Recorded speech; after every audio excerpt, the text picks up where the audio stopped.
અમારે ત્યાં કોથળીઓ તોડી તોડીને હો વીઘા વેચ નાખી. લો શું સીતારામ છે ને આવડે એમને બોલતા.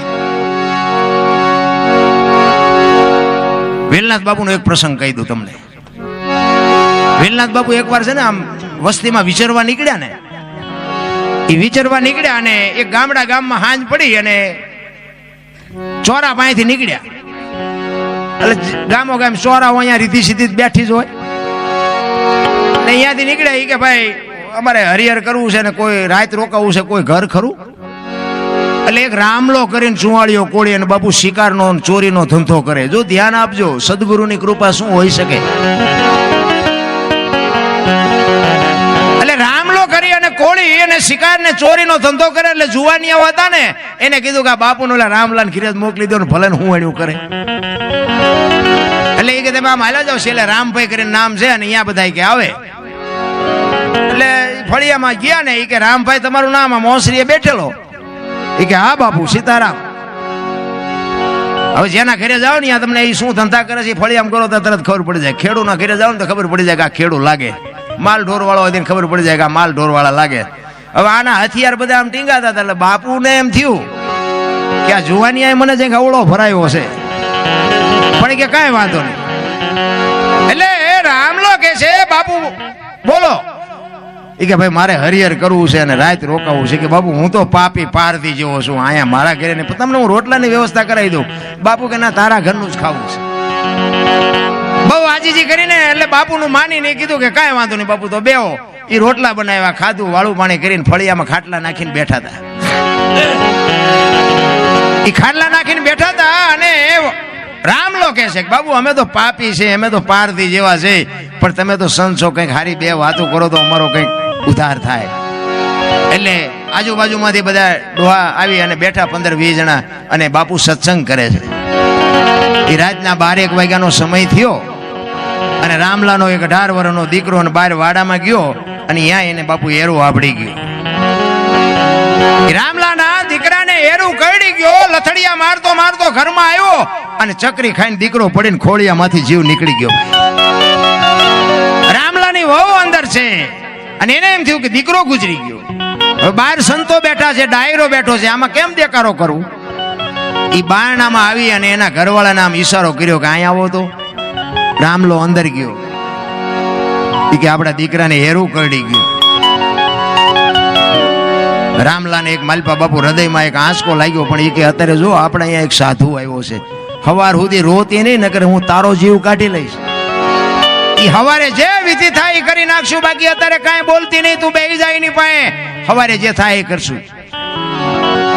એ હવારે 3-4 વાગ્યા સુધી સત્સંગ હાલ્યો અને આજુબાજુમાં ખબર પડી કે રામલાનો દીકરો ગુજરી ગયો. એટલે ફાળિયા ખંભે કરીને બધા મીડિયા આવવા. એટલે બાપુ પૂછે છે રામલાને કે આ બધા હું આટા મારે છે? કે બાપુ કાંઈ નહીં, હવે હવાર પડવા આવ્યું છે, તમારે નીકળવો નીકળો. કે નહીં, આ બધા આટા હું મારે છે પેલા મને કે. અને આખી રાતના બાપુ આહુડા રોકી રાખેલા, જેમ તળાવની પાળ તૂટે અને આખું તળાવ હડટાટી મોરીને જાય ને એમ બે આંખોમાંથી ધારું મડી થવા. બાપુ બાપુ મારો એકનો એક દીકરો રાતે હેરો આપડી ગયો, મારો દીકરો ગુજરી ગયો. વેલનાથ બાપુ એમ કેતો હોય કે તારા ઘરનો મેં બટકુ રોટલો ખાધો છે અને દીકરો જો બેઠો ન થાય તો નાથ સંપ્રદાયના બાવાને ઓળખે કોણ ભલામણ? ક્યાં છે કે રૂમમાં? અને રૂમમાં લઈ ગયા.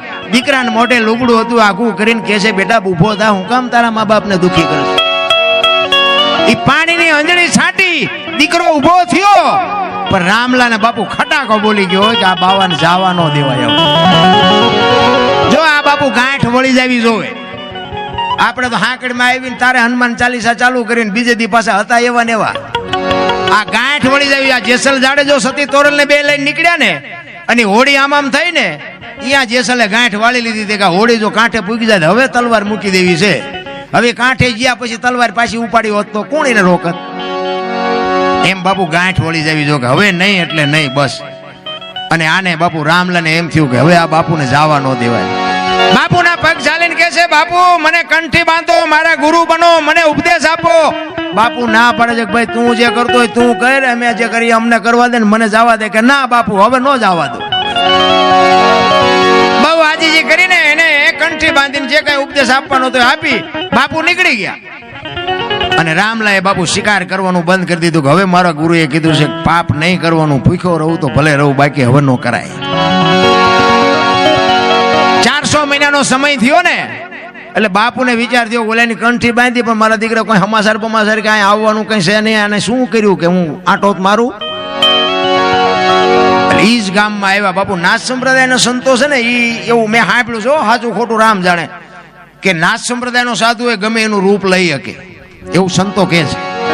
અને ભજનની શક્તિ હોય તો બાપુ બધું થઈ શકતું હોય. એટલે બાપુ અહીંયા ગામના પાથરમાં આવીને એને એમ થયું કે રામલાને શોખ શીનો હતો કે શિકારનો હતો, એટલે કે કંઈક જાનવર બનવું કે એને શિકાર કરવાની ઈચ્છા થાય છે કે નથી થતી એ પરીક્ષા કરવા માટે. અને રોજ કે હરણ કે એવું કંઈક જાનવરનું રૂપ લઈ અને ગામના પાથરમાં આટા મારે છે. ખોટું તમારે ન કરવું હોય, આ દુનિયા કરાવે છે. દારૂના બંધાણ કોઈને કરવા ન હોય પણ બીજા ચડાવી દે છે, પછી રમતા મૂકી દે, પછી હામાં ન મળે. ગમે છે ને કોઈને આવો બાપુ શોખ નથી હોતો, પણ જ્યાં સુધી તમને બરોબર લાકડા જેવું ફિટ ન થાય ને ત્યાં સુધી તમને ન છોડે, અને તમારે કમ્પ્લીટ થઈ જાય ને પછી તમને ક્યાં હામાય ન મળે. એટલે ઓલા જુવાની હતા ને એને જોયું કે ઓલા રામલાએ બંદૂક હેઠે મૂકી દીધી, નકર આપણા પાદરમાં આવો શિકાર કોઈ દી હોય. અને રામલા ભાઈ જ્યાં હો એ કે હાલ હાલ રામલા આમ તો જોઈ કે શિકાર આપણા ગામના પાદરમાં, એ કે વાત બધી હજી પણ હવે મારે હથિયાર ન પડે, મારા ગુરુની ના છે. એ કે પણ નો કરતો કઈ નહીં, પણ તું હાલ તો ખરો. અને ઝાપે લઈ આવ્યા ને બાબુ આમ જ્યાં શિકાર જોયો ને એ 40 વીઘાનો પાતો ભાળીને ખેડૂનું મન ડફળે ને એમ રામલાનું મન ડફડ્યું હોય કે અત્યારે ક્યાં ગુરુ જોવે, એક ભડાકો કરી લેવાય ને. એ ખીતીએ ટીંગાતી હતી 100 મહિનેથી, બાપુ ઉતારીને ખંખેરીને બાપુ કરી હામી ખાંડીને 7 ગોળીયું ભરી માલપા આવ્યો ચાપી. અને એ મોર શિકાર ને વાહે રામલો 1 2 3 5 ને 7 ભડાકા કર્યા, શિકાર વિયો ગયો, નો થયો થાય. ઘરે આવ્યો ને ત્યાં એક ભાઈ આવીને બેઠેલા. એ કે રામભાઈ તમે? તો કે હા. કે હું જુનાગઢ થી આવ્યો છું, કે બાપુએ કીધું છે કે આશ્રમે આંટો મારે. બોલ્યો કે આજ જ બંદૂક ઉપાડીને આજ જ સમાચાર આવ્યા. પાણી પીવા નો રહ્યો હોય, બંદૂક હોતો બાપુ ગયો આશ્રમે ગયો ને, બાપુના આખા શરીરે પાટા બાંધેલા. રામલો કે બાપુ અમે તો પાપી છે, અમે તો ન કરવાની ધંધા કરી, તમારે એટલી બધી પીડા, એટલા બધા પાટા છે ને બાંધ્યા. અને આમ પાટા ખોલીને આમ ચીપિયાની અણીએથી બાપુ ગોળીઓ મીડિયા કાઢવા. 1 2 3 5 ને 7 ગોળીઓ કાઢીને કે રામલા તારી બંદૂક ની છે બીજાની? અને ભાઈ વાઈટો હોય તો લોહી નો, અરે તારી ભલી થાય, મારા ગુરુ માથે મેં ભડાકા કર્યા. અને પછી નાથ સંપ્રદાયનો સાધુ બાપુ ક્રોધી બહુ હોય, ચીપિયો લઈને બાપુ રામલાની માથે ચડી ગયા. ઈ કે અહીંથી ભાગી જા ને કે ઠામ મારી નાખી. ઈ કે હવે મારું ઘરે આ મારું મહાણે આ બાપુ મારી નાખો તો ભલે, જીવાડો તો ભલે, અહીંયા બાપુ વાણી બને કઈ.